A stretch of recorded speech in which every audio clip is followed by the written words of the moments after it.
Welcome to the Unbreakable Mind and Body podcast.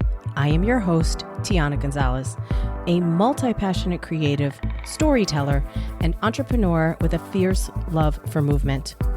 This is our space for powerful stories and actionable strategies to help you build mental resilience and elevate your self-care practice.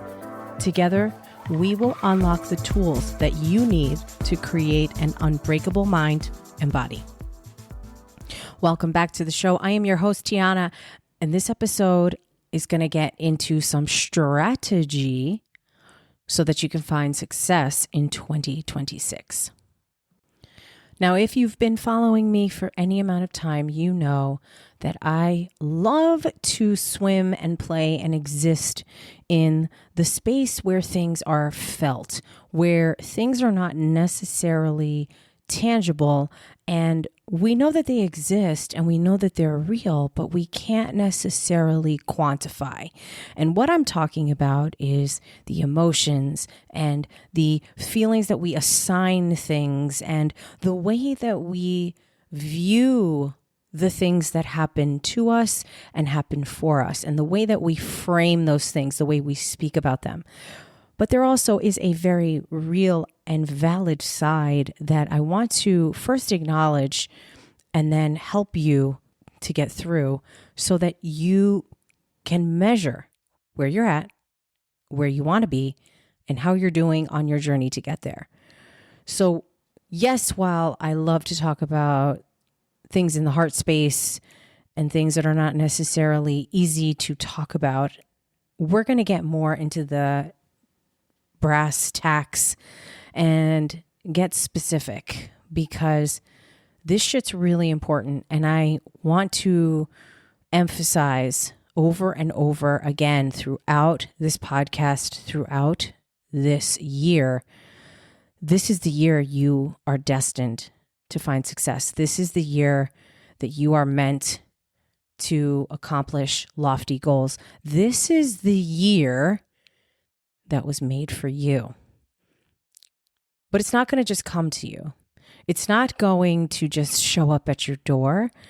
You're going to have to put in the work. You're going to have to show up. You're going to have a lot of twists and turns and obstacles and roadblocks and detours. And that's what I have been working with you on since the inception of this show, to help you equip yourself for those instances.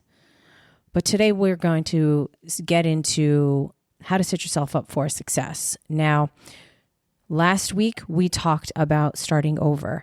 The week prior to that, I helped you figure out how to set a goal for yourself and to make it happen. But I would be remiss if I didn't at least acknowledge that, yes, we have different areas of our life, and we cannot, especially as adults, we cannot simply just press pause in certain areas to focus on one part.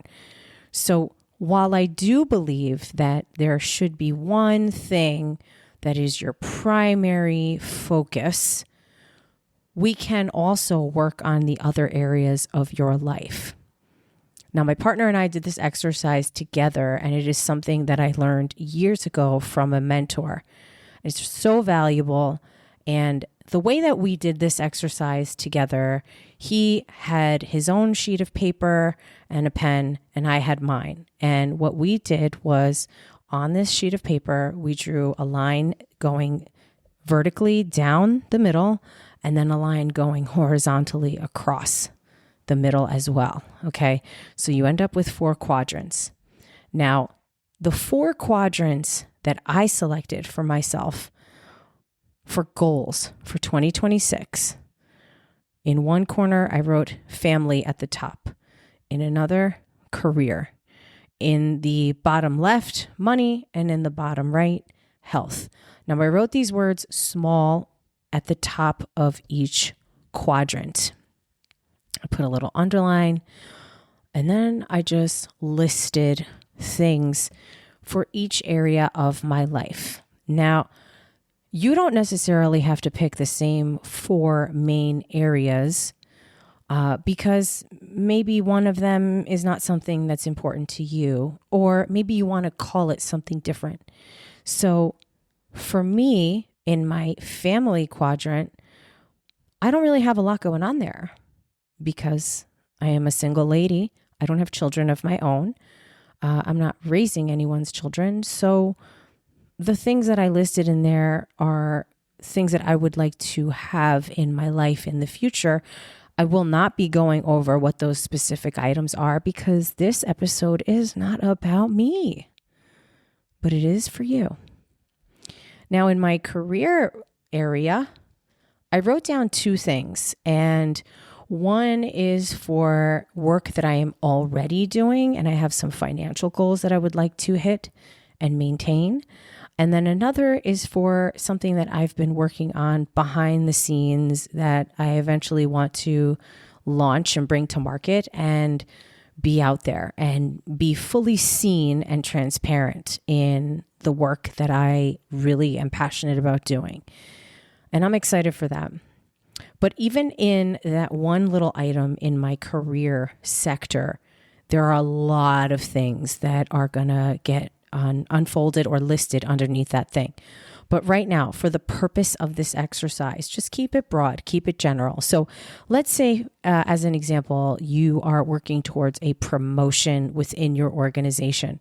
That would be something that would go in the career box. Now, if you wanted to do a deep dive into that item, you could then on another sheet of paper or even in a completely separate notebook or notepad somewhere, do a word vomit of all the things you feel you're going to need to do in order to make that promotion take place. Now, in the money section, I feel like money and career should be separate. And the reason behind that is money could be about how you invest your money. If you want to buy properties, if you want to get a high yield savings account, if you are, saving for something really special and you're, taking a percentage of your weekly income and putting it towards that thing, that would be in your money goals. You could also put in there, let's say you're a business owner and you want to hit a certain revenue mark. Let's say you want to hit $15,000 a month doing a certain function. That could either go in the career box or it could go in the money box. It's really just about which one you want to put it in and then keep it there. And then in the bottom right, we have health. Now, for me, health is a broad subject. It includes and encompasses not only physical health and well-being, my physical pursuits, meaning the things I want to accomplish in the gym, my nutrition. It also includes personal development and mental health. So for some of you, you may want to maybe make 6 boxes on your sheet of paper instead of 4. So you would put a line down the middle vertically, and then you would put 2 lines across horizontally. That way you have 6 boxes. And then perhaps in those 6 boxes, you could put something such as fitness and then personal development instead of both of them being under the health category. You could also put professional development separate from your career, because oftentimes we may work for a company or organization that may or may not contribute to our professional development. The gym that I work at, they do contribute in some way to our professional development as long as it's related to what we're doing in our work capacity. So how do they do that? Well, they offer a lot of courses and continuing education, and they will have promotional rates. So that's how the company would contribute to our professional development. For me personally, I love what I do and I love where I'm at, and I'm not looking really to continue getting certification after certification after certification. At this point in my career and in my life, I'm at a point where I'm looking towards retirement. And I know that that may sound crazy to some people because I'm 47. So I do have a significant amount of time before I'm going to retire. However, my years of proactively and aggressively working, waking up every day and going to work are far less than all of the days I've already worked, if you understand what I'm saying. So there is sort of a taper off that I can envision in my future. I'm not looking to do more. I'm not looking to climb the corporate ladder anywhere at this point in my life. And I'm not looking to take on more work. And that could be why when I went into construction in 2023, it didn't work out for me, because the position that I was in was, I wouldn't say it was entry level, but it was more of a junior position. But I was coming into it with, 22 or 23 years of experience under my belt. So it was kind of uneven. And that would lend itself to why the first company, the second company, and even the third company that I worked for, all three in construction, all within a 15-month time frame, they didn't know what to do with me. Because from a technical perspective, I could wing it, I could get by. I didn't really know all of the ins and outs of every specific type of material or every process or the steps that are needed to be taken in order to do a specific thing. But I knew enough. I knew how to talk to people, and I could read schematics and blueprints and drawings. So they were very confused on what to do with me. But I'm going on a complete sidebar and tangent here. So when you're thinking about these goals, whether you do 4 different boxes or whether you do 6 or maybe you do even more than that, I would recommend keeping it pretty broad. Just have something where it's important to you, get it on that paper. And then what you could do, and this is something that we will be doing this year, is we're going to set up at the end of each quarter a review just to see if we're tracking to move in the right direction, or perhaps there's been some new things that have shown up in our lives and we need to readjust the goalposts or figure out where we're going to find space for these new things. Now, something I'd like for you to consider, whether you want to do this exercise or not, is at the beginning of each year, most of us are really ambitious. We have a lot of things we want to get done, and it's normal for a few or many of the items that you had in mind to fizz out. Maybe they were not as exciting as you thought. Maybe it was a lot harder than you imagined. Or maybe you simply inquired or started to explore and it turns out it's a no for you. So for me, going back to construction was a hard no. But I had to do it and give it time and put myself through a really shitty commute and sit in an environment where I was treated poorly. As if you've listened to many episodes of this podcast, this comes up a lot because, truth be told, my feelings were hurt badly in this time. And I'm not going to say that I'm not over it, but I will say that it was traumatic.